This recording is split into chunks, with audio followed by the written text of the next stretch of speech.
በስመ አብ ወወልድ ወመንፈስ ቅዱስ አሃዱ አምላክ አሜን።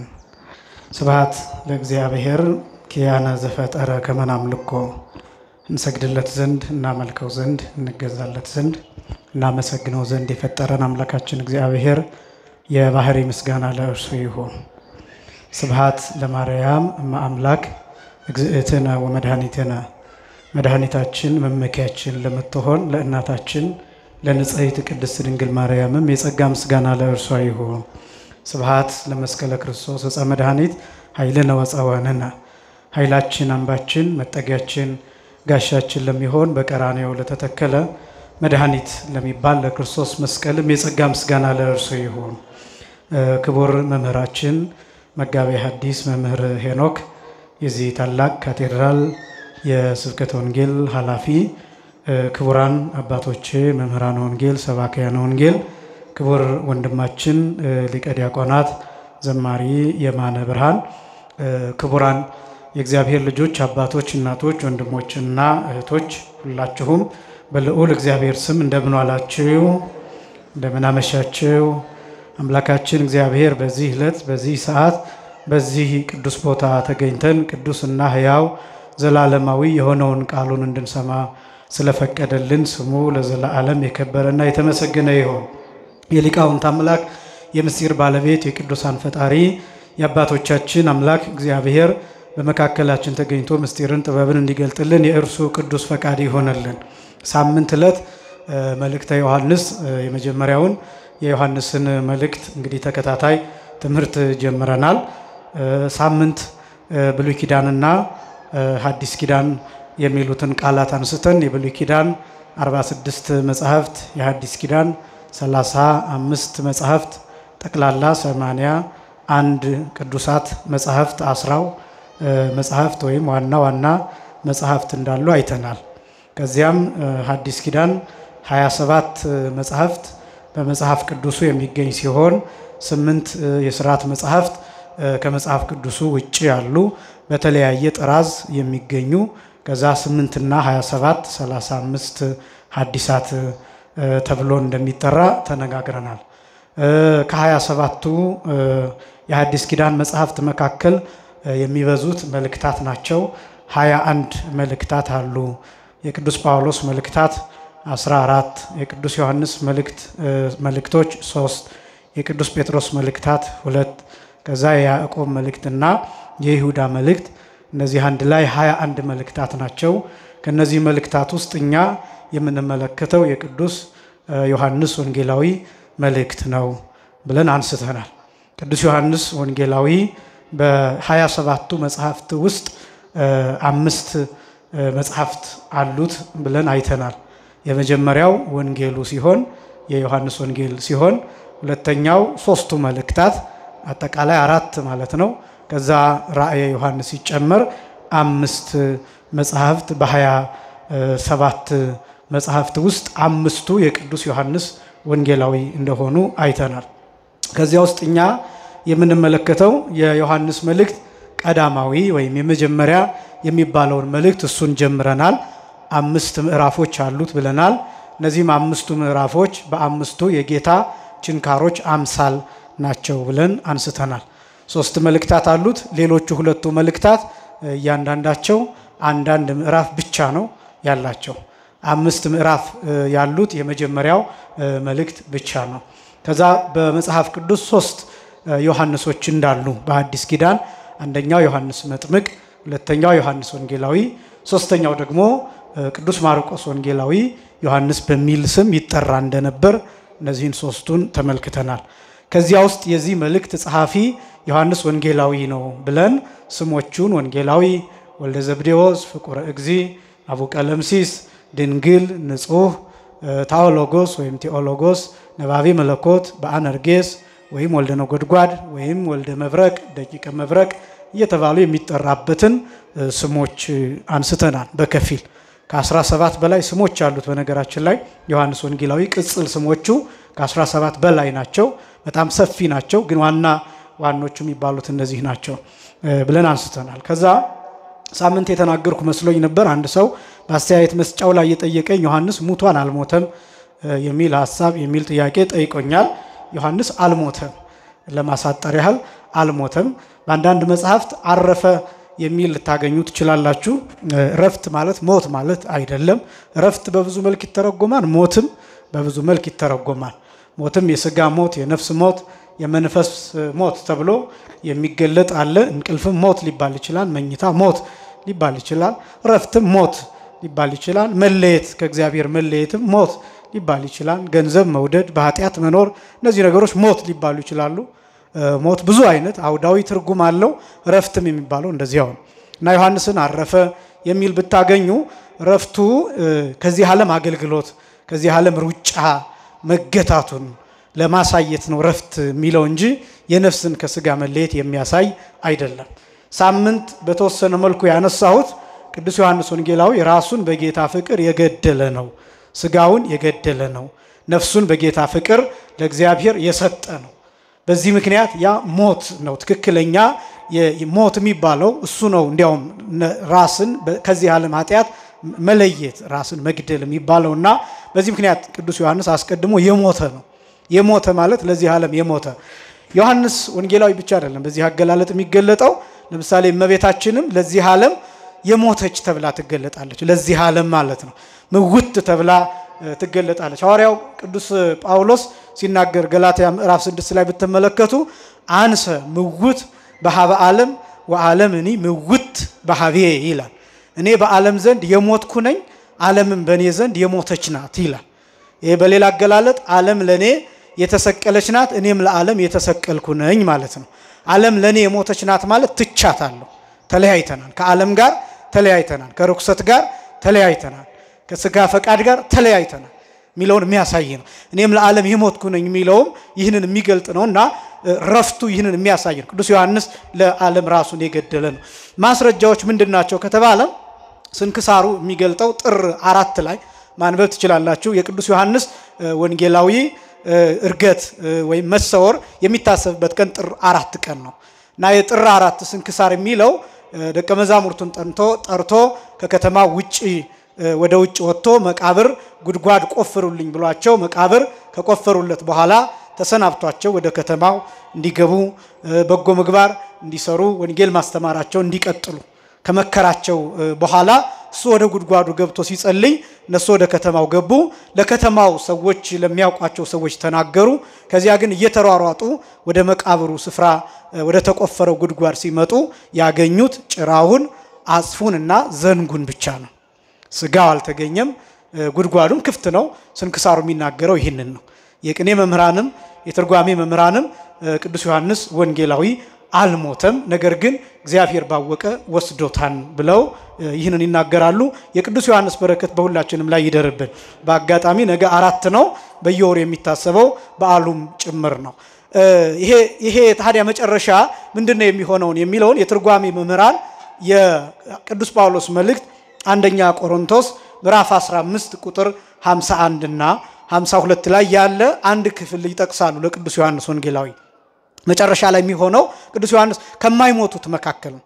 ጭራሽ አይሞትም ግን ይለወጣል ነው የኛ ሊቃውንት የሚያስቀምጡት። እዚህ ላይ ያለው ቃል ምንድነው? አሁን የጠቀስኩላችሁ አንደኛ ቆሮንቶስ ምዕራፍ 15 ቁጥር 51 ጀምሮ ወናሁ ህዋ ነገረ እነግረክሙ ይላል ቅዱስ ጳውሎስ። ነው አንድ ምስጢር እነግራችኋለሁ ይላል።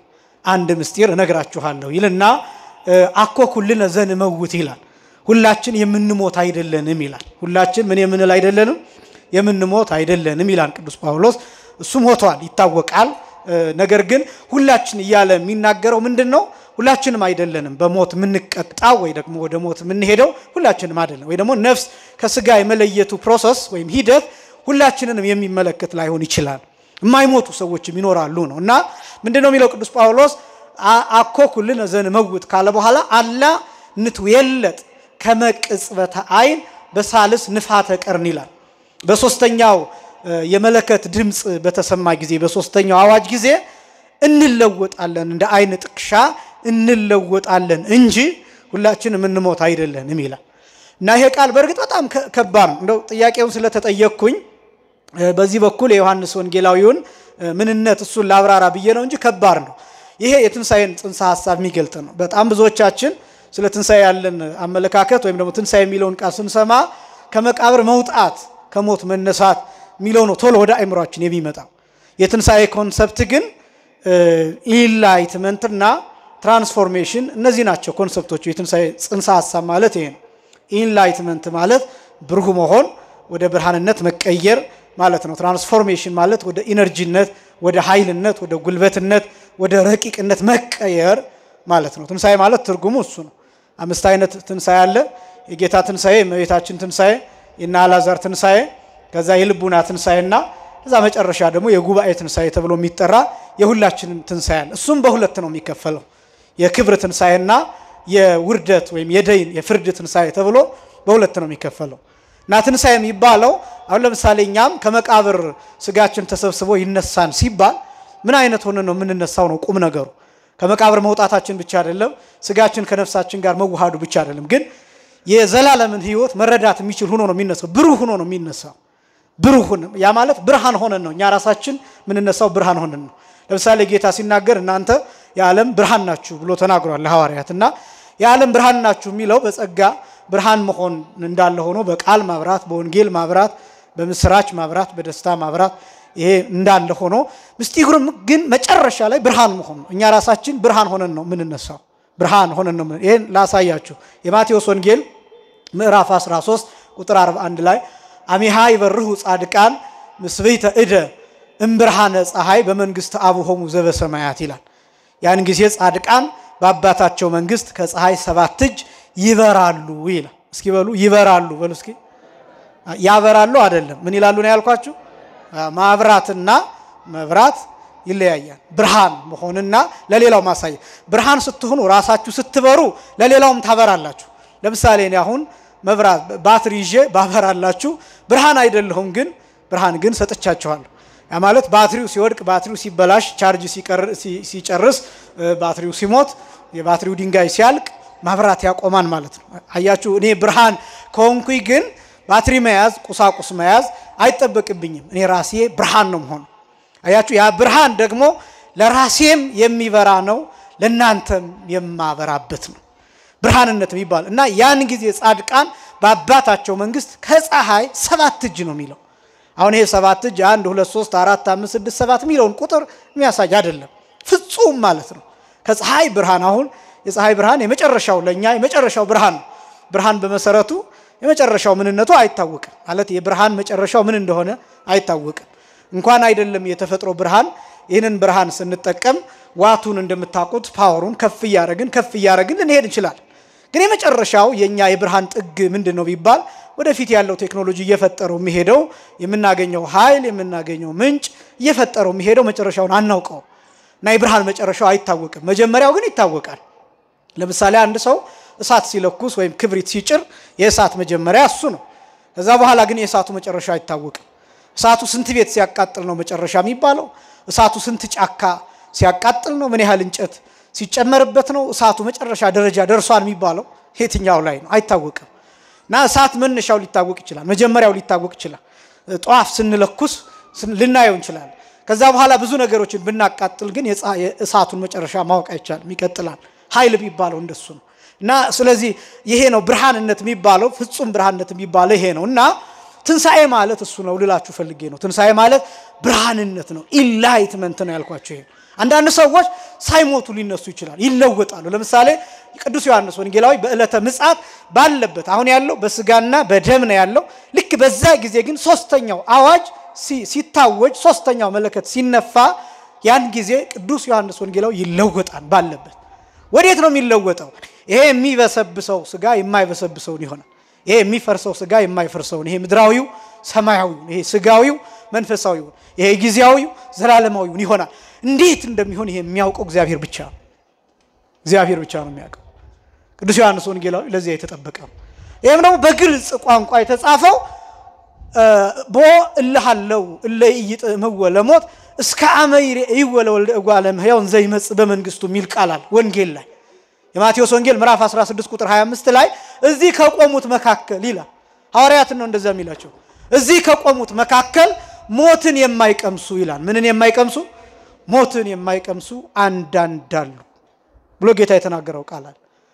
ጴጥሮስም ሞተዋል ሌሎቹም ሞተዋል ይህን ቃል የሰሙት ያዕቆብም በሰይፍ ታርዶ ሞተዋል ሌሎቹም ሞተዋል እና ከዛ መካከል እስካሁን ሞትን ያልቀመሰ ዮሐንስ ወንጌላዊ ብቻ ይሄ ቃል ስለሌሎቹ ሐዋርያት ታሪክ አለ እንዴት እንደሞቱ እንዴት እንደተገደሉ እንዴት እንዳለፉ በምን እንደሞቱም ጭምር የታገር እንደሞቱም ጭምር ታሪክ አለ መረጃው አለ ቅዱስ ዮሐንስ ወንጌላዊ የተገኘው አጽፉ ዱላው ብቻ መቃብሩን ክፍት ነው ባዶ ሆኖ በዚህ ምክንያት ዮሐንስ ወንጌላዊ አልሞተም ብላ ቤተክርስቲያን የምታስተምርበት ምክንያት ይሄ ነው በድጋሚ የቅዱስ ዮሐንስ ወንጌላዊ በረከት በሁላችንም ላይ ይደርብን የመልእክቱ አጠቃላይ ይዘት ብለን 5 ነገሮችን አስቀምጠናል በ5ቱ ምዕራፎች ልክ ምክንያቱም የመጀመሪያው መልእክት ስንት ምዕራፎች አሉት ብለናል 5 የመጀመሪያው መልእክት 5 ምዕራፎች አሉት የመጀመሪያው ምዕራፍ ስለ ምስክርነት ይናገራል ብለናል ሁለተኛው ምዕራፍ ስለ ብርሃንነት ይናገራል ብለናል ሶስተኛው ምዕራፍ ስለ ወዳጅነት ይናገራል ብለናል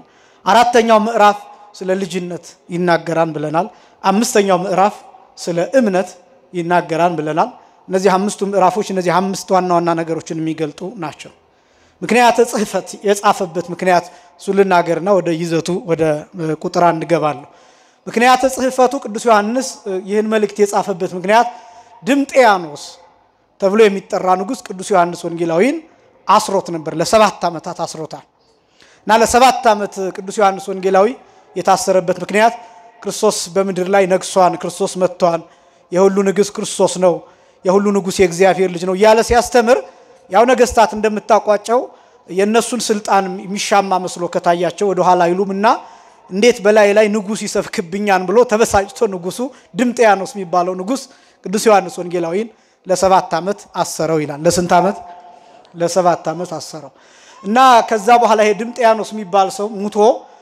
ጠራቢያኖስ ተብሎ የሚጠራ ልጁ ነገሰ በሱ ፋንታ በአባቱ በድምጥያኖስ ፋንታ ጠራቢያኖስ የሚባል ልጁ ነገሰ እና እሱ ሲነግስ የቅዱስ ዮሐንስ ወንጌላዊ ደቀ መዛሙርት መምህራችን ቅዱስ ዮሐንስ ወንጌላዊ ታስሯል የታሰረው በምን ምክንያት ነው ሲላቸው ክርስቶስ ንጉስ ነው ብሎ ስለሰበከ ነው ነገር ግን ክርስቶስ ንጉስነቱ ሰማያዊ ነው እንጂ ምድራዊ አይደለም ይሄ ማለት ምድራዊ መንግስታትን አይጋፋም ምድራዊ ባለስልጣናትን አይጋፋምና ሰማያዊ ንጉስ ነው ስለሱ ሲሰብክ ሰምቶት በተሳሳተ መረዳት አስሮታል ብለው ደቀ መዛሙርቱ ለጠራቢያኖስ ነገሩትና ጠራቢያኖስም እንዴ እኔ በሰማዩማ ምን አገባኝ እኔ በምድሩ ላይ አይጋፋኝ እኔ እንደፈለኩ ልሁን እንጂ የሰማዩንማ ምን አገባኝ ብሎ ቅዱስ ዮሐንስ ወንጌላዊን ፈታው ቅዱስ ዮሐንስ ወንጌላዊ ከ7 ዓመት በኋላ ተፈታ በዚህ 7 ዓመት ውስጥ ግን በጣም ብዙ ነገሮች ተፈጥረው ነው የጠበቁት በእነዚህ 7 ዓመት ቀላል አይደለም እና በእነዚህ 7 ዓመታት ውስጥ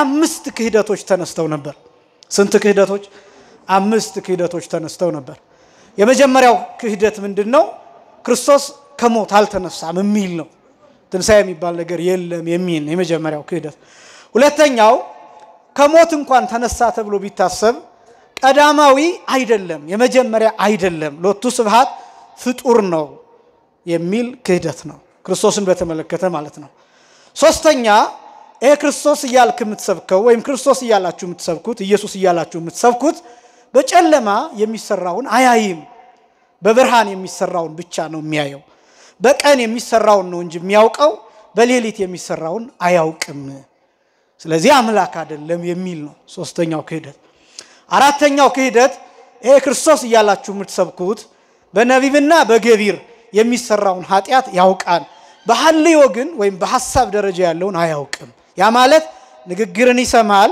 በተግባር የሚፈጸመውን ኃጢያት ያውቃል ነገር ግን ሰዎች በሐሳባቸው በቃል ያልተናገሩትን በልባቸው በአእምሮአቸው ውስጥ ያለውን ግን አያውቅም የተሰወረውን ጥቃቅኑን ረቂቁን ነገር አያውቅም የሚል ክህደት ነው አራተኛ አምስተኛው ደግሞ ሰው አንድ ጊዜ ከተጠመቀ ካመነ ልጅነትን ካገኘ በኋላ ምንም አይነት ክርስቲያናዊ ሥራ መስራት አይጠበቅበትም የሚል ክርክር ነው እነዚህ 5 ክህደቶች በ7 ዓመት ውስጥ ተፈጥረው ጠብቀውታል ቅዱስ ዮሐንስ ወንጌላዊ እና ከእስር ሲፈታ ጠቅላላ ደቀ መዛሙርቱ በዚህ መልኩ በጣም አብዛኞቹ ተማሪዎች ሌሎችም እሱ ያስተምራቸው የነበሩ ምእመናን በዚህ አይነት ክህደት ውስጥ ክፍፍል ውስጥ ነበሩ ቅዱስ ዮሐንስ ወንጌላዊ ከ7 ዓመት እስራት በኋላ ተፈቶ ለነዚህ ነገሮች እልባት ለመስጠት መልእክቱን ጽፏል መልእክቱን የጻፈው 97 እስከ 98 ዓመተ ምህረት ባለው ጊዜ ውስጥ እንደጻፈው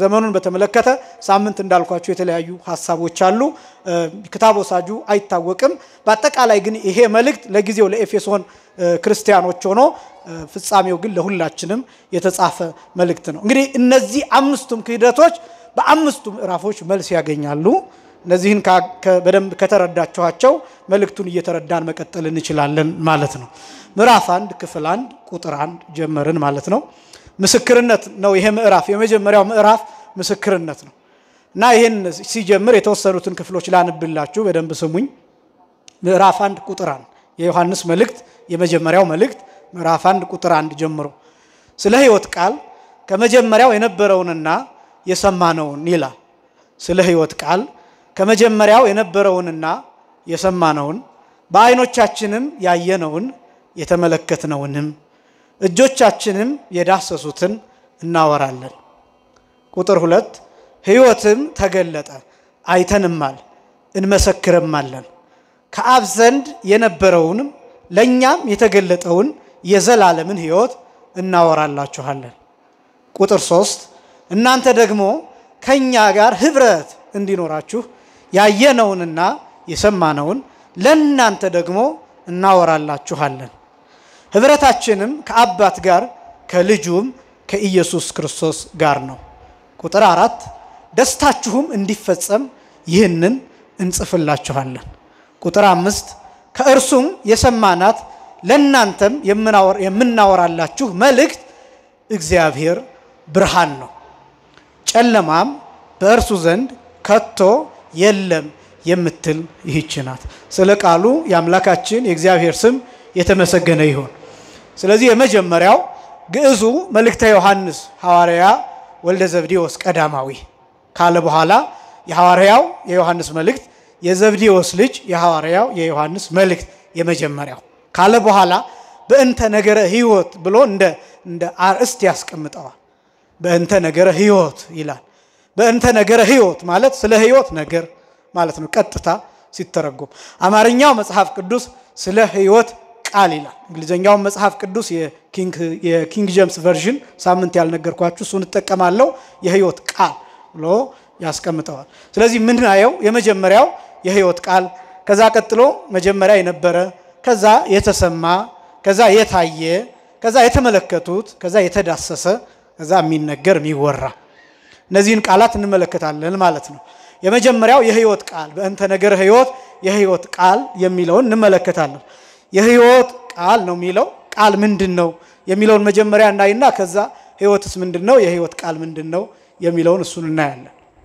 ቃል የሚለው እንግዲህ በጣም ከባዱ ይሄንን መረዳት ነው የመጀመሪያው ምክንያቱም በጣም ብዙ ሐሳቦች ብዙ ትርጓሜያት ብዙ ማብራሪያዎች አሉ ቅዱስ ዮሐንስ ወንጌላዊም ቃል የሚለውን በዮሐንስ ወንጌል ላይ መጀመሪያ ላይ ምናገኘው ይህንን ቃል እና ቃል ብለን ስንናገር የትኛው የሚል ሐሳቦች ይነሳል የመጀመሪያው የኛ ሊቃውንት በሁለት ክፍል ያስቀምጡታል በሁለት አብይ ክፍል ቃል የሚባለው አንደኛ ዝርው ቃል ሁለተኛ አካላዊ ቃል እስኪ በሉ ዝርው ቃል በሉ እስኪ አካላዊ ቃል ዝርው ቃል ማለት ብትን ቃል ማለት ነው አካላዊ ቃል ማለት አካል ያለው ቃል ማለት ነው የመጀመሪያው ዝርው ቃል ማለት አካል የሌለው ቃል በቃ እንደዚህ ብላችሁ ያዙት አካል የሌለው ቃልና አካል ያለው ቃል እስኪ በሉ አካል የሌለው ቃል በሉ እና አካል ያለው ቃል እነዚህ ሁለቱ በቃ ቃል ሲባል እነዚህ ሁለቱ ነገሮች ማሰብ ነው አካል የሌለው ቃል ደግሞ የሚባለው በሶስት ይከፈላል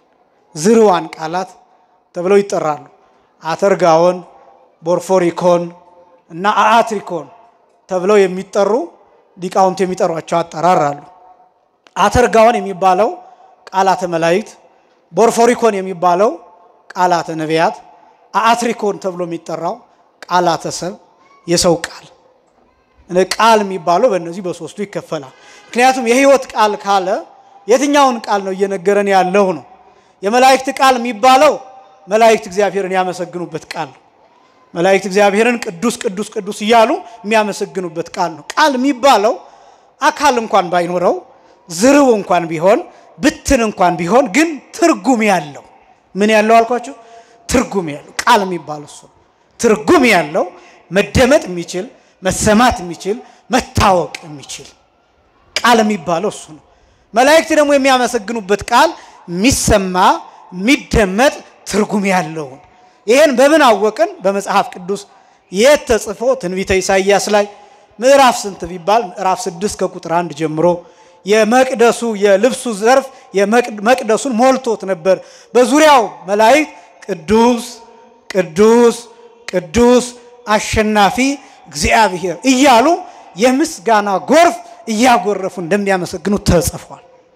የመላእክትን ቃል ነቢያት ሰምተውታል። የመላእክትን ቃል ቅዱስ ያሬድ ሰምተውታል። የመላእክትን ቃል ቅዱሳን ሰምተውታል። አቡነ ተክለ ሃይማኖት አብረው አመስግነዋል። ቅዱሳት መጽሐፍት ላይ ተጽፏል። ለበቁት አባቶቻችን ተገልጧል። ይሄ ቃላተ መላእክት ተብሎ ይገለጣል። መጽሐፈ ሄኖክ ምዕራፍ 10 ቁጥር 5 ላይ እንዲህ የሚል ቃል ታገኛላችሁ።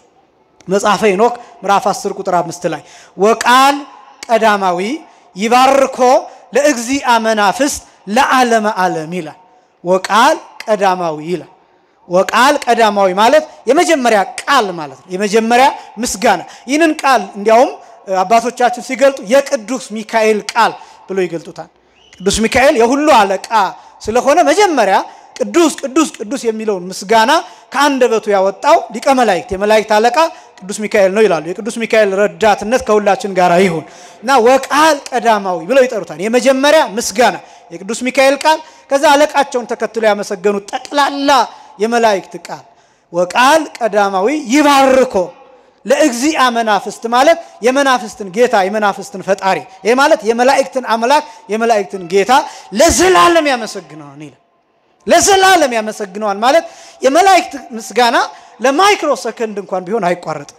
መላእክት ምስጋና አያቋርጡም። ምግባቸው፣ ትንፋሻቸው፣ መብላቸው፣ መጠጣቸው፣ ረፍታቸው፣ ልብሳቸው፣ ኃይላቸው ራሱ ጉልበታቸው ምስጋና ነው። እግዚአብሔር ማመስገን መልአኩ ቅዱስ ሚካኤል፣ መልአኩ ቅዱስ ገብርኤል፣ መልአኩ ቅዱስ ሩፋኤል ሌሎችም መላእክት ተልከው እኛን ሊያገለግሉ ተልከው ምስጋና ግን አያቋርጡ እያመሰገኑ ነው። ቅዱስ ቅዱስ ቅዱስ የሚለው ምስጋና እያመሰገኑ ነው የሚሄዱ። ለምልጃ እየቆሙ ምስጋና አይቋርጥም። ለመርዳት እየመጡ ጸሎት ለማሳረግ መስዋዕት ለማሳረግ ተልከው ሌላ ስራ ተልከው ለሌላ አገልግሎት ተልከው ቅዱስ ቅዱስ የሚለው ምስጋና አይቋርጥም። ለምሳሌ እኔ አሁን እየተናገርኩ ነው፣ ትንፋሽ ግን አለ። አያችሁ መተንፈስ አላቆም። ትተኛላችሁ፣ እንቅልፍ ይወስዳችኋል፣ መተንፈስ ግን አታቆሙ። ምግብ ትመገባላችሁ፣ ስቲል ብሪዚንግ ሲስተማችሁ ግን አይቆምም። የደም ዝውውር አይቆምም። ህይወት ማለት እንደሱ ስለሆነ መላእክት ማለት እንደዛ ነው። ይላካሉ፣ ትንፋሻቸው አይቆምም። ያገለግላሉ፣ ትንፋሻቸው አይቆምም። ትንፋሻቸው ምናቸው ነው?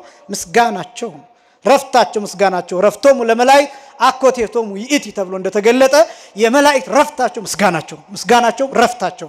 ደስ የሚላቸውም ሲያመሰግኑ ነው።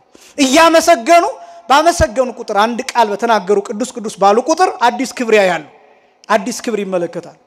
የጌትነቱን ፊት ያያሉ በተለያየ መልክ በተለያየ ቀለም ማለት መላእክት የማይሰለቹትም ለዛ ነው። ምስጋና የማይሰለቸውም ለዛ ነው። ህይወት የማይሰለቸው በመላእክት ዓለም ለዚህ ነው። በመላእክት ዓለም ብቻ ሳይሆን እኔና እናንተ ሙተን ተነስተን ከመላእክት ጋር ይሄን ምስጋና እናመሰግነዋለን። አቡነ ዘበሰማያት ላይ በከመ በሰማይ ከማሁ በምድር በሰማይ ፈቃድ መላእክት እንዲያመሰግኑ ፈቃድህ እንደሆነ እኛም በምድር እንድናመሰግን ፈቃድህ ይሁን። አንድም መላእክት እንዲያመሰግኑ ፈቃድህ እንደሆነ እኛም ሙተን ተነስተን ከመላእክት ጋር እንደ መላእክት እንድናመሰግንህ ምንህ ይሁን ፈቃድህ ይሁን ብለን እንለምናለን። ያን ምስጢር የሚያሳይ ነውና ስለዚህ ምስጋናቸው አይቋረጥም። ይሄ ቃላተ መላእክት ተብሎ ይጠራል። የመላእክት ቃል የምስጋና ቃል የምስጋና ቃል የህይወት ቃል የሚል ነው ያየን ያለ ነው። ቃል የሚለው ቃል ደግሞ ሁለት አይነት ነው። አካል የሌለው ቃል ዝሩ ቃል ብትን ቃል እና አካል ያለው አካላዊ ቃል እሱን ወደፊት እናየዋለን። ብትን ቃል የሚባለው የመጀመሪያው የመላእክት ቃል ነው። ለምን ቢባል ብትን ነው፣ ዝሩ ነው። ብትን ማለት ምን ማለት ነው ቢባል አካል የሌለው ማለት ነው። አካል የሌለው እጅ እግር የሌለው የተወሰነ አካል አለው ተብሎ ማይገለጥ ማለት ነው። ስለዚህ የመጀመሪያው የመላእክት ቃል አተርጋውን ተብሎ የሚጠራው ነው። ሁለተኛው ቦርፎሪኮን ተብሎ የሚጠራ ነው። ይሄም የነቢያት ትንቢት ቃል የነቢያት የትንቢት ቃል ማለት ነቢያት ከእግዚአብሔር የሰሙት ቃልና ያን የሚናገሩት ቃል ቦርፎሪኮን ተብሎ ይጠራል። ዝሩው ነው፣ ብትን ነው፣ አካል የለው፣ ትርጉም ግን አለው። የነቢያት ቃል ነቢያት ለምሳሌ የሚሰሙትን ቃል ቀጥታ እንዲያደርሱ ነው የሚፈቀደው። ልክ እንደ ቱቦ ሆኖ ለምሳሌ ውሃ በቧንቧ ሲመጣ ቧንቧው ውሃውን ነው የሚያቀርብልን። እንግዲህ በቧንቧው ምክንያት ውሃው የተለያየ ነገር ሊያገኘው ይችላል፣ ግን ውሃውን ነው የሚሰጠን። ልክ እንደዛ ነቢያት እንደ ቧንቧ ሆነው ከእግዚአብሔር የሚመጣውን ቃል ቀጥታ ያስተላልፋሉ። ምን ይላሉ መሰላችሁ? ነቢያት በብዛት ወኮነ ቃል እግዚአብሔር ሀቤ ይላሉ። የእግዚአብሔር ቃል ወደኔ መጣ እንዲህ ሲል ይላሉ። አያችሁ ለምንድነው እንደዚህ የሚሉት? ኮት አድርገው የእግዚአብሔር ቃል የተናገረውን ቀጥታ አስቀምጠው ቃል በቃል ማስተላለፍ አለባቸው። የእግዚአብሔር ቃል ወደኔ መጣ እንዴት ሆኖ እንዲህ ሲል የእግዚአብሔርን ቃል ቀጥታ ማስተላለፍ አለባቸው። ያ ቃል ቦርፎሪኮን ተብሎ ይጠራል። ከዛ ደግሞ ያንን ቃል ለሌሎች የሚያደርሱበት መልእክት የሚነግሩበት እሱ ቦርፎሪኮን ተብሎ ይጠራል። ይሄም የነቢያት ቃል ቅዱስ ጎርጎርዮስ ሃይማኖተ አበው ምዕራፍ 13 ቁጥር 22 ላይ እንዲህ ይላል ወቦርፎሪኮን ውእቱ ቃል ዘሰምዕዎ ነቢያት እምኀበ እግዚአብሔር ይላል። ቦርፎሪኮን የሚባለው ያ ቃል ነው። ያ ቃል የትኛው? ነቢያት ከእግዚአብሔር የሰሙት። ነቢያት ከማን የሰሙት? ከእግዚአብሔር የሰሙት። ሁለተኛው ዝርው ቃል የሚባለው ብትን ቃል የሚባለው ነው። ሃይማኖተ አበው ምዕራፍ 13 ቁጥር 22 ላይ የሚገኝ ቃል ነው። ሶስተኛው አአትሪኮን ተብሎ የሚጠራ ቃል ዝርው ቃል የሚባል ዝርዋን ቃላት አካል ያለው ቃልና አካል ያለው ቃል ያያየን ያለ ነው። አካል የሌለው ቃል ዝርው ቃል ይባላል ወይም ዝርዋን ቃላት ይባላሉ በብዛት ሲጠራ። አካላዊ ቃል ወደፊት የምናየው ነው። ዝርዋን የሚባሉት ቃላት አንደኛ ቃላተ መላእክት፣ ሁለተኛ ቃላተ ነቢያት፣ ሶስተኛ አአትሪኮን የሚባለው ቃላተ ሰብ ወይም የሰዎች ቃላት ተብሎ የሚጠራ ነው። አሁን እዚህ ላይ ነው በደንብ የምንረዳው።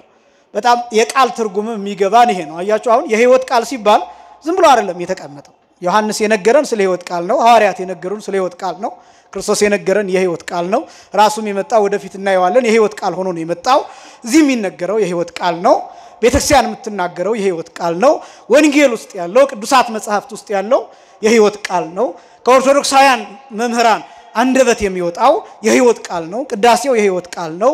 ማህሌቱ የህይወት ቃል ነው። ሰዓታቱ የህይወት ቃል ነው። አሁን ይሄን ስታዩት ይሄ ዓለም እንዲህ አይነት ቃል ያስፈልገዋል። የህይወት ቃል ያስፈልገዋል። የህይወት ቃል የሚባል ካለ የሞት ቃል ደግሞ አለ ማለት ነው። የሞት ቃል የሚገል ቃል አለ ማለት ነው። የሚያቆስል ቃል አለ፣ የሚሰብር ቃል አለ ማለት ነው።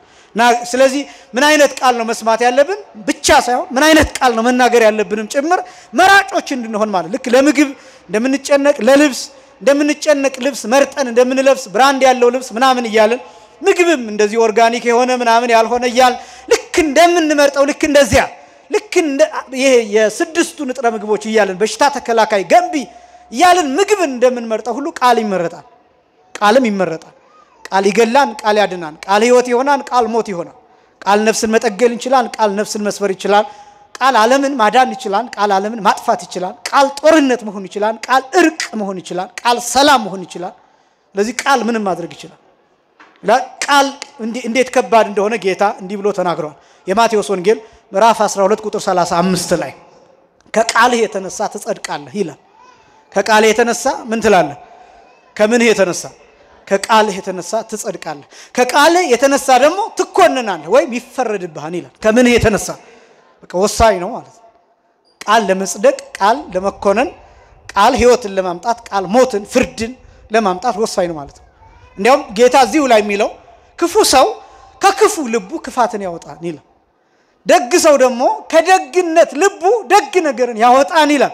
ስለዚህ ከቃልህ የተነሳ ትጸድቃለህ፣ ከቃልህ የተነሳ ይፈረድብሃል ይልና ወኩሉ ይላል ዘይነብብ ንባበ ጽሩዓ ያገብኡ ሎቱ ቃለ በእለተ ደይን ይላል።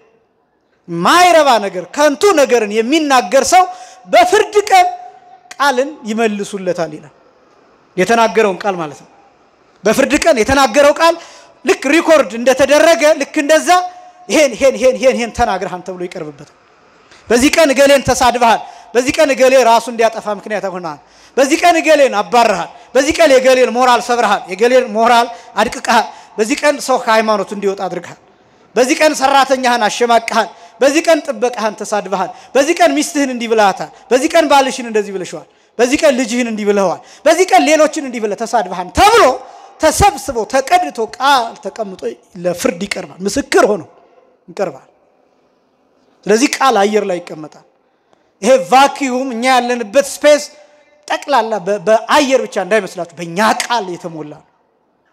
በእኛ ቃል ዝርው ነው አልኳችሁ፣ ብትን ነው አልኳችሁ፣ አካል የለውም አልኳችሁ፣ ግን ይቀመጣል።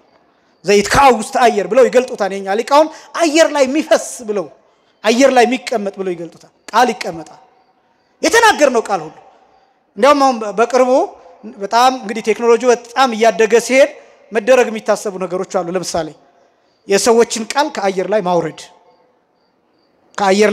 ማውረድ ልክ ከዩቲዩብ ከተለያዩ ነገሮች ድምጽ ዳውንሎድ እንደምናደርገው ምስል ዳውንሎድ እንደምናደርገው ልክ እንደዛ ከአየር ላይ የሰዎችን ንግግር ኤንስታይንን እንደው ዝም ብሎ ሁላችንንም አይነት አይደለም የሳይንቲስቶች በጣም ዕውቅ የሚባሉ ሳይንቲስቶች ያወሩትን ወሬ ከአየር ላይ ማውረድና መጠቀም ኤንስታይን የተናገሯቸው ፎርሙላዎች አሉ አይደለም እስካሁን ብዙ ትርጉም ያላገኙ ብዙ ትንታኔ ያላገኙ እንደ ኢነርጂ ኢዝ ኢኳል ቱ ማስ ታይምስ c ስኩዌር ሚል ስፒድ ኦፍ ላይት ስኩዌር ተደርጎ እንደነዚህ አይነቶችን ስለዚህ ለምንድን ነው የተጠቀመበት ኤንስታይን ሰር አይዛክ ኒውተን ማቴማቲክስን በተመለከተ የተናገሯቸው የጻፏቸው ብቻ ሳይሆን የተናገሯቸው ሳይጻፉ የቀሩ አየር ላይ ማውረድ ኢየሱስ ክርስቶስ የተናገራቸው ነብዩ መሐመድ የተናገሩት የትኛው ልክ እንደሆነ ወደፊት እንደማረጋገጫ ጭምር አናውቅም ላንደርስበት እንችላለን ቴክኖሎጂ ግን ይሄን ያስባል ይሄ ከምን የተነሳ እንደሆነ ታውቃላችሁ ድምጻችን ይሄ አውታር አየር ላይ ይቀመጣል የአየር አውታር ላይ ይቀመጣል ቃላችን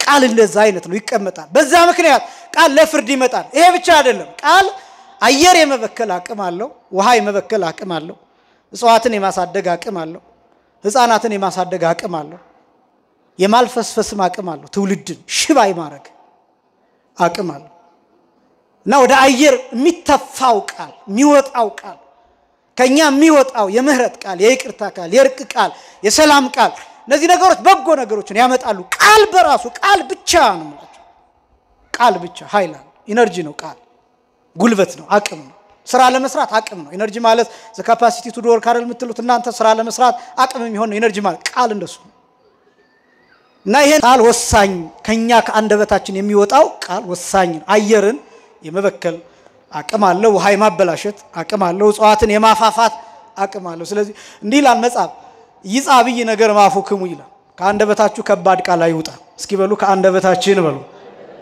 ከባድ ቃል አይውጣ ከምናችን ምን አይነት ቃል ክፉ ቃል ጥንቃቄ ክርስቲያን እንደዛ ንግግሩ በጨው እንደተቀመመ መሆን አለበት የሚጣፍጥ ማንንም አሁን የትኛውንም ሃይማኖት አይደለም የትኛውንም ሃይማኖተኛም አይደለም የትኛውንም ሰው ሌላው ቀርቶ ክፉ ይበደልህም ቢሆን ክፉ አትናገሩ ምክንያቱም የምትናገረው ቃል ምን ሊያደርግ እንደሚችል ዓለም ላይ ለየትኛውም ጦርነት መንስኤ ቃል ነው ለየትኛው ሌላው ቀርቶ እንደው ያን ክፉ ምሳሌውን ትተን እንደው ይሄ ግሉል የሆነው ነገር እንኳን ብትመለከቱ እነዚህ የኳስ ተጫዋቾች አሰልጣኞች ምናምን የሚያደርጓቸው የቃላት ልውውጥ አለ አይደለም ከጨዋታው በፊት የቃላት ጦርነት የሚባሉ አሰልጣኞቹ የስነ ልቡና ጫና ለመፍጠር ሌላው ላይ ይሄኛው ቡድን ሌላኛው ቡድን ላይ ተጋጣሚው ላይ ነዛ ቃላትስ ውጤት እንዳላቸው አታውቁም የሆነ ጫና እንዳላቸው አታውቁም ቃል ምን ያህል አቅም ለልጆቻችሁ የምትነግሯቸው ቃል ወሳኝ ነው የምታስተምሯቸው ቃል ወሳኝ ለምሳሌ አሁን በጣም የተቸገርንበት የትውልዳችን ጠባይ አብዛኛው ስድብ በጣም ብዙ ያውቃል አሁን ለምሳሌ የኛን ትውልድ ተነስተህ መርቅ ብትሉት ቃላት ያጥረኛን ይላችኋል ተሳደብ ብትሉት ቃላት ያጥረኛን ይላችኋል በጣም ብዙ ቦታ ገሌን ለማመስገን ቃላት ያጥረኛን ገሌን ለማመስገን በጣም ተደጋጋሚ ተሰሙታላችሁ አያችሁ መመረቅ አይችልም እኔ ንግግር አልችልም ነው የሚለው መድረክ ላይ ሚጽፈውን ብታዩ የስድቡ አይነት ደግሞ ብትመለከቱት ያስገርማል በአማርኛም በእንግሊዝኛም ስድብ ከሆነ አረብኛም ሊገለጥለት ይችላል ሌላም ቋንቋ ሊገለጥለት ይችላል በጣም አስገራሚ ነው እና እነዚህ ነገሮች ከየት መጡ ሲባል እየሰማን ያደግናቸው መጥፎ ነገሮች አሉ ስለ ብሔር የሚሰደበው ስድብ ስለ ብሔር የሚወጣው ቃል ለምሳሌ በጦርነቶቹ ጊዜ ባለፈው ያሳለፍናቸው የጦርነቶች ጊዜ ያብዛኛው ሰው የሚወጣ የነበረውን ቃል አስተውላችሁታል እኛም ልንኖር እንችላለን እዚህ ውስጥ እነዛ ቃላት እንዴት እንደመጡልን ከዛ የእርቅ ጊዜስ ብዙ ሰው ሽባ ነው የሆነው አያችሁ ልክ ጦርነቱ ሊፈጠር አካባቢ በጣም ብዙ ሰው ጸሐፊ ነበር ብዙ ሰው እንዲበለው ቀጥቅጠው ውቃው ፍለጠው ምናምን በዚህ በኩል እንዲህ አድርገው ሚል ነበር ልክ ርቅ ተደረገ ምናምን ሊደረግ ነው ሲባልስ ብዙ ሰው ጸጥ ነው ያለው አያችሁ ምን ሆኖብናል ማለት ነው የእርቅ ቃል ጠፍቶብናል የጦርነት ቃል ግን እናውቃለን ማለት ነው የሞት ቃል እናውቃለን የህይወት ቃል አናውቅ የመጋደል ቃል እናውቃለን የመታረቅ ቃል አናውቅ በጣም ብዙ ወጣት ከሰማችሁት አሁን ገሌና ገሌ ሊታረቁ ነው ገሌ ይቅርታ ጠየቀ ሲባል አባቱ ነው ይቅርታ የሚጠይቀው እንዲህ ያደረገ አይደል እንዴ ይላል በይቅርታ ያምኑ የይቅርታ ቃል መስማት አይፈልግም እና በዚህ ምክንያት አስታራቂ የሚባል አሁን የሚሰደብ ነው በነገራችን ላይ በዚህ ዘመን ራሱ አስታራቂ መሆን ውርደት ጭምር ነው። ውርደት ትዋረዳላችሁ። ልታስታርቁ ብትሄዱ አርፋ አትቀመጥም ወይ ክብርህን አትጠብቅም ወይ ነው የምትባሉት። ሽምግልና አያውቅም፣ እርቅ አያውቅም፣ እዛ በደልን ማፍሰስ አያውቅም፣ መወቃቀስ አያውቅም፣ መበቀል ነው የሚያውቀው አብዛኛው ትውልድ። ይሄ አደገኛ ነው፣ በጣም አደገኛ ነው። ለሀገር ይሄ መርዝ ነው። እና እንደ ክርስቲያን ማወቅ የሚገባን አንዱ ይሄ ነው። እነዚህ ቃላት በጣም እየሰማናቸው እየተለማመድናቸው ያደግናቸው ቃላት አሉ። አንዳንዶቹ ለህፃናቱ ሁሉ ቀጥታ በቲክቶክ እያስተማሯቸው ያን ቪዲዮ እንደቁም ነገር የሚለቋቸው ሰዎች አሉ። እና ምን ክርስቲያን ግን ስንሆን ለምትናገረው ቃል ትጠነቀቃለህ። እንዳይሰበር ትጠነቀቃለህ፣ እንዳያፍር ትጠነቀቃለህ፣ እንዳይሸማቀቅ ትጠነቀቃለህ። ሌላው ቀርቶ ኃጢአት እየሰራ ብታየው እንኳን እንዳይሸማቀቅ ታልፈዋለህ። በስውር ሊያደርገው የፈለገው ከሆነ ሌላ ጊዜ ብቻው አድርገህ ትነግረዋለህ። አደባባይ አታወራበትም፣ ለሰው አትነግርበትም፣ መረጃ አትሰጥበትም። እንዳላየህ ነው የምትሆነው፣ እንዳልሰማህ ነው የምትሆነው። ትጠነቀቅለታለህ። ሲሰርቅ አይተው ያን አይደለም የምታሸማቀቀው። ሌላ ጊዜ ጠርተህ ወንድሜ ለምን ትሰርቃለህ፣ ለምን ሰርተህ አትበላም ብለህ የምትነግረው ሌላ ጊዜ ነው። ለዛ ሰው ትጠነቀቃለህ። ይሄ ነው ክርስትና የሚባለው። ይሄ ነው ቃል የሚባለው። በጣም በጣም በጣም ወሳኝ ነው። ከቃል የተነሳ ትጸድቃለህ፣ ከቃል የተነሳ ይፈረድብሃል ብሎ ጌታ የተናገረው። ይህንን ንግግር ጌታ በምን ምክንያት እንደተናገረ ብቻ ልንገራችሁ። ጌታ ይህንን ቃል የተናገረበት ምክንያት አይሁድ ክርስቶስን ሎቱ ስብሐት ጠንቋይ ብለው ሰድበውት ስለነበረ ነው። ጠንቋይ ብለው ሰድበውት ነበር ጌታ። በአጋንንት አለቃ አጋንንትን ያወጣን ብለውታል። ይሄ ማለት ጠንቋይ ማለት በአንድ ቃል ሲጠቀለል ጠንቋይ ባለዛር እንደማለት ነው። ምክንያቱም በዚያ ዘመን የነበረው ባለዛሮች የሚባሉ ሰዎች ነበሩ። እነዛ ባለዛሮች የሚባሉት ሰዎች ሲታመሙ መንፈስ ሲይዛቸው ላያቸው ላይ ያለውን ዛር እንዲለፈልፍ ያደርጉታል። የተለያዩ አይነት አምልኮ ስርዓት ያቀርቡላቸዋል። የተለያዩ በአገራችን እስከ ቅርብ ጊዜ ድረስ በተወሰኑ አካባቢዎች የሚደረግ ነው። አሁንም ሊኖር ይችላል። እና ያ ዛር ይሄኛው ባለዛር የሚባለው ሰው ያኛውን ሰው ዛሩ እንዲቀሰቀስ ያደርገውና ዛርና ዛሩ ያወራሉ። ሁለቱ በተለየ ቋንቋ ሊሆን ይችላል፣ በሚሰማ ቋንቋ ሊሆን ይችላል። ምንድነው የምትፈልገው? ምን እንዲደረግልህ ትፈልጋለህ? ከሰውየው ጋር ማድረግ የምትፈልገው ቃል ኪዳን ምንድነው ብሎ ይጠይቀዋል። የሚለብሰውን ልብስ ሊወስንለት ይችላል። የሚቀባውን ሽቱ ሊወስንለት ይችላል። የሚታጠብበትን ጊዜ ሁሉ ሊወስንለት ይችላል። በአመት 3 ጊዜ ካልሆነ ሌላ ጊዜ እንዳይታጠብ ሊለው ይችላል። ከዛ ቅዱስ ዮሐንስ ሲሆን ሌሎች በዓላት ግንቦት ሲሆን እንደዚህ ሲሆን እንዲህ አይነት በግ እንዲህ አይነት ፍየል እንዲያርድልኝ ፈልጋለሁ፣ እሱን ካጣ ደግሞ ዶሮ ብሎ ራሱ ከለር መርጦ ይሄን እንዲያቀርብለት ሊጠይቅ ይችላል። ይሄ ዛር ይባላል። የርኩስ መንፈስ ስርዓት ተብሎ ይጠራል። ክርስቶስ አጋንንትን ውጣ ብሎ አጋንንትን ሲያስወጣቸው ከአጋንንት ጋር ተነጋግሮ ውጡ ሲላቸው ለጊዜው የወጡ ይመስሉና ተመሳጥረው በኋላ ግን ተመልሰው ይገባሉ። እና ይሄ ከአጋንንት ጋር ሽርክ ስላለው ጓደኝነት ስላለው ወዳጅነት ስላለው ከአጋንንት ጋር ከሰይጣን ጋር ከዲያብሎስ ጋር ሽርክ ስላለው እንጂ በስልጣኑ አይደለም አጋንንትን የሚያስወጣው ጠንቋይ ነው ብሎ የተሳደቡበት ነው። ሎቱ ስብሐት ክብር ለስሙ ይሁን። በዚህ ምክንያት ነው ጌታ ይህን ቃል የተናገረው። ከቃል የተነሳ ትጸድቃለህ፣ ከቃል የተነሳ ይፈረድብሃል። ሰይጣን እንዴት ሊያወጣው ይችላል? ይሄ ነው ጌታ የተናገረው። እናንተ የፉኝት ልጆች አራዊት ልጆች ብሎ ነው የተናገረው። እጅግ በጣም አሳዛኝ ቃል ነበር። ከመሬት ተነስቶ ሰውን የሚዘልፉ ሰዎች አሉ። ልክ እንደዚህ ያለ ስሙ ስም የሚሰጡ ጠንቋይ ብለው ጌታ ሎቱ ስብሐት እንደጠሩት ልክ እንደዛ ካህናትን የሚዘልፉ ከመሬት ተነስተው ያለ ስማቸው ስም የሚሰጡ ከማዕረጋቸው የሚያዋርዱ የሚዘልፉ ከፍ ዝቅ የሚያደርጉ ፈጥረው የሚያወሩ ሰዎችን ትመለከታላችሁ። ብዙ ተከታይ ለማግኘት ብዙ ቪው ለማግኘት በጣም ብዙ ነገር ገንዘብ ለማግኘት ሳንቲም ለመለቃቀም ብለው ወደቀ፣ ተሰበረ፣ ሞተ፣ ተገደለ እንዲሆነ ብለው ፈጥረው የሚያወሩ ሰዎችን ትመለከታላችሁ። ይሄ ሁሉ ለክርስቲያን አይፈቀድም። ያ ቃል ምን ሊያደርግ ይችላል? ሰዎች ሞተ ተብሎ አንድ ሰው በውሸት ሲለጠፍ ያን የሚወዱ ሰዎች የዛ ሰው የሆኑ ሰዎች ምን ሊሆኑ ይችላሉ? በዛ ቅጽበት ሽባ የሚሆኑ ሰዎች አሉ በድንጋጤ። አያችሁ፣ ለህይወት አያስቡ። ክርስቲያን ይሄን አያደርግም። ክርስቲያን ለዚህ ጭምር ይጠነቀቃል። ክርስቲያን ለቃሉ ይጠነቀቃል። ክርስቲያን ለአንደበቱ ይጠነቀቃል። ይጠብቃል፣ ምላሱን ይጠብቃል፣ አንደበቱን ይጠብቃል። ቃሉ የምህረት ቃል፣ አጽናኝ ቃል፣ ፈዋሽ ቃል፣ ጠጋኝ ቃል፣ የተስፋ ቃል ብቻ ነው ከክርስቲያን አንደበት የሚወጣው። ለዚህ ቃል መጠቀቅ እንዳለብን ማሳየት የሚችል ክፍል ነው። ይሄ ዝርው ቃል ተብሎ ይጠራል። ብትን ቃል ዝርዋን ቃላት አተርጋውን፣ ቦርፎሪኮን፣ አአትሪኮን እነዚህም በቅደም ተከተል የመላእክት ቃል፣ የነቢያት ቃል፣ የሰዎች ቃል ተብለው የሚጠሩ ናቸው።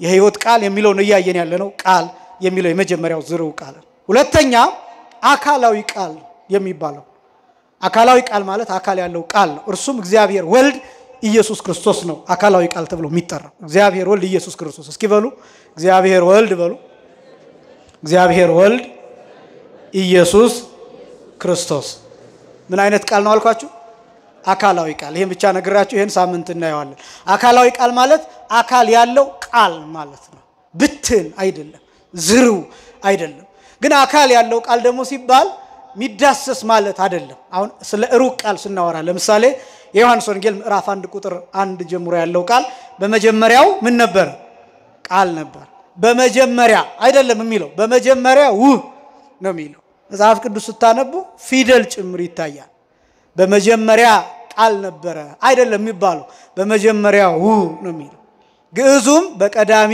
አይደለም የሚለው ቀዳሚሁ ነው የሚለው ናይቺ ሁ የምትባለው ምንን የሚያሳይ ነው ቢባል ሪፈር የሚያደርገው አካል አለ ሪፈር የሚያደርገው ማን ነው ቢባል ወልድን ነው ሪፈር የሚያደርገው መጀመሪያው የሚለው ማንን ሪፈር የሚያደርግ ነው ቢባል ወልድን ነው ሪፈር የሚያደርገው መጀመሪያው ወይም በመጀመሪያው ቃል ነበረ ማለት ምን ማለት ነው ቢባል ዓለም ከመፈጠሩ በፊት መነሻው ማይታወቅ ዘመን ከመፈጠሩ በፊት ጊዜ የሚባል ነገር ከመታወቁ በፊት ፀሐይና ጨረቃ ከመፈጠራቸው በፊት ጊዜ ራሱ ከመፈጠሩ በፊት ማለት ይሄን 318 ሊቃውንት ሰለስቱ ምዕት ሲናገሩ ይትበሃል ዘ ጊዜ ወበዘ ከመዝ መዋዕል ወለዶ አብ ለወልዱ ይላል በዚህ ጊዜ በዚህ ዘመን በዚህ ሰዓት አብ ወልድን ወለደው አይባልም ዘመን የለም አልተፈጠረም ጊዜ ፍጡር ነው በነገራችን ላይ ጊዜ ማለት በፀሐይ መዞር በብርሃናት መዞር በመሬት መሽከርከር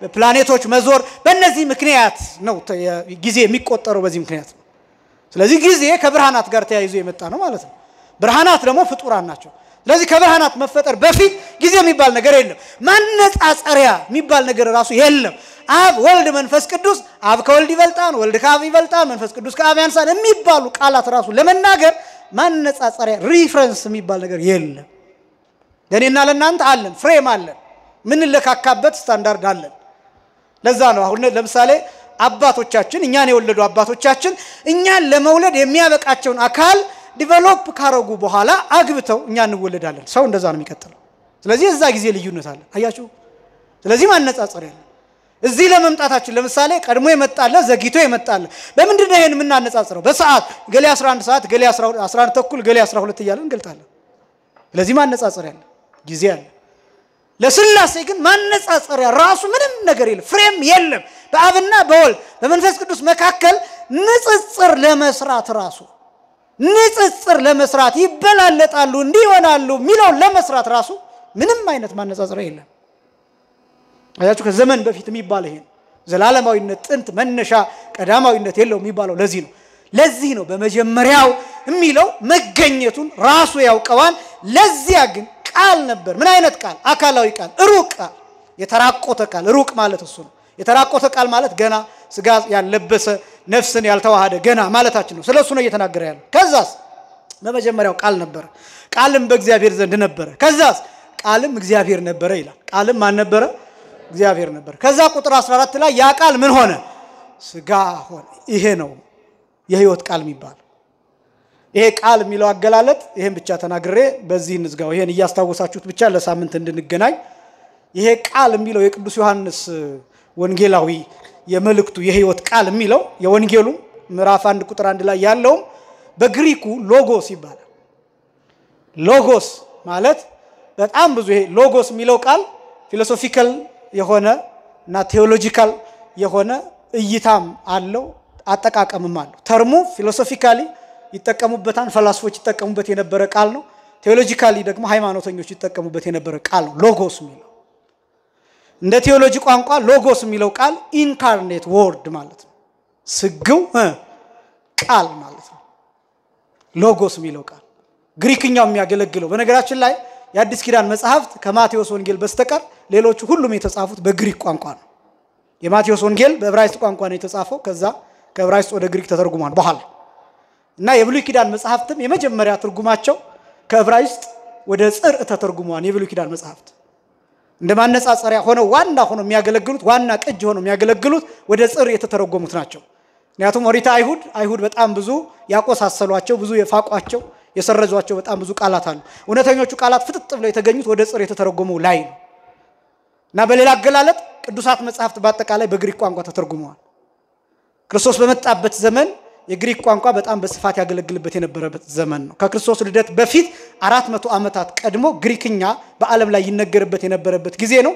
ግሪክኛ መውረድ የጀመረው ወይም በሌሎች ቋንቋዎች መተካት የጀመረው ከአራተኛው ክፍለ ዘመን በኋላ ነው። ከክርስቶስ ልደት በኋላ እስከ አራተኛው ክፍለ ዘመን ግን ሐዋርያት የጻፉት ሐዋርያት ያስተማሩት በዓለም ዙሪያ ልክ እንዳሁኑ እንደ እንግሊዘኛ በዓለም ዙሪያ ይነገር የነበረው ቋንቋ ግሪክኛ ነው። እና የአዲስ ኪዳን መጽሐፍት በግሪክ ነው የተጻፉት አብዛኞቹ። በዚህ ምክንያት ቃላቶቹ ሲፈቱ የመጀመሪያ የአዲስ ኪዳንን ቃል ምንጩን ለማወቅ ሲያስፈልግ ወደ ግሪክ ነው የምንሄደው። ልክ ከአማርኛው ግዕዙ የተሻለ ብለን የግዕዙን ሪፈር እንደምናረጋው ከግዕዙ ደግሞ ጥንቱን ስትፈልግ የምናገኘው ግሪኩን። ለዚህ የግሪኩ ቃል ሎጎስ ይሄ የህይወት ቃል የሚለውን ሎጎስ ነው የሚለው። በፍልስፍና ቋንቋ ቃል የሚለው ህይወትን ማሳየት የሚችል ነው። ጥበብን ማሳየት የሚችል ነው። የተለያዩ የፍልስፍና ነገሮችን ማሳየት የሚችል ነው ሎጎስ የሚለው ቃል የግሪክኛው ቃል። በዚህ ምክንያት በጣም ሰፊ ትርጉሞች አሉት። ይሄንን ሳምንት እንመለከተዋለን። የህይወት ቃል የሚለው ጥበብ እንዲሁም ደግሞ በዚህኛው ስግው ቃል በቴዎሎጂ ቋንቋ ስግው ቃል ስጋ የለበሰ ነፍስን የተዋሃደ ስጋን ነፍስን የተዋሃደ ሰው የሆነ ቃል የሚለውን ትርጉም የሚያሳይ ነው። እንዴት ጥበብ ይባላል? ከዛ ደግሞ እንዴት ህይወት ይባላል? እንዴት ፍቅር ይባላል? እንዴት ብርሃን ይባላል? የሚሉትን በቀጣይ የምንመለከት ይሆናል። ምክንያቱም ይሄ መልእክት ከዚህ በኋላ አካላዊ ቃል የሚለውን የህይወት ቃል የሚለውን ይዞ የሚሄድ ስለሆነ የሳምንት ሰዎች ይበላል። የቅዱስ ዮሐንስ በረከት በሁላችንም ላይ ይደርብን። ያስተማረን የአባቶቻችን አምላክ እግዚአብሔር ይክበር ይመስገን። ወስብሐት ለእግዚአብሔር።